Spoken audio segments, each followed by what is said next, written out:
The board of education church of India के chairman bishop PC Singh के घर EOW की छापामार कार्रवाई के बाद कई चौंकाने वाले तथ्य निकलकर सामने आ रहे हैं। जबलपुर में इसी हाउस में बिशप के घर कार्रवाई हुई थी और आप देख सकते हैं बिशप हाउस है यहाँ पर और इसी घर में पीसी सिंह रहता था। और ईओडब्ल्यू की छापामार कार्रवाई जब यहाँ पर शुरू हुई तो बेहद चौंकाने वाली बात चीज़ें यहाँ पर निकलकर सामने आई थी, क्योंकि चेयरमैन के पद पर रहते हुए किस तरीके से ज़मीन का फर्जीवाड़ा, धोखाधड़ी, धर्मांतरण जैसे कई गैर कानूनी काम पीसी सिंह ने किए थे। और इस बात का खुलासा अब धीरे धीरे हो रहा है।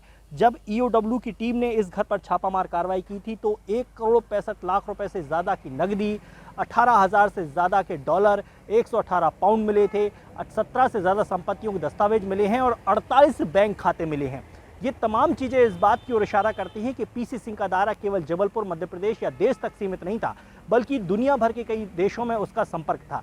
इसके साथ साथ जब ईओडब्ल्यू की कार्रवाई हुई तो कई चौंकाने वाले तथ्य अब निकलकर सामने आ रहे हैं। खास बात यह है कि पीसी सिंह ने उत्तर प्रदेश में भी ट्रस्ट की ज़मीन को बेचकर हेरफेर करने का आरोप लगा है, जिस पर अब यूपी पुलिस ने भी उस पर नोटिस जारी किया है।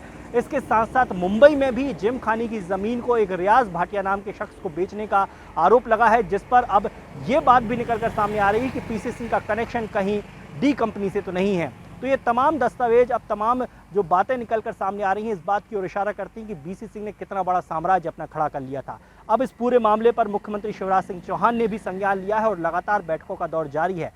अधिकारियों को स्पष्ट निर्देश दिए गए हैं कि किसी भी स्थिति में बख्शा नहीं जाना चाहिए भ्रष्टाचारियों को और इस मामले पर हर एंगल से जांच होना चाहिए।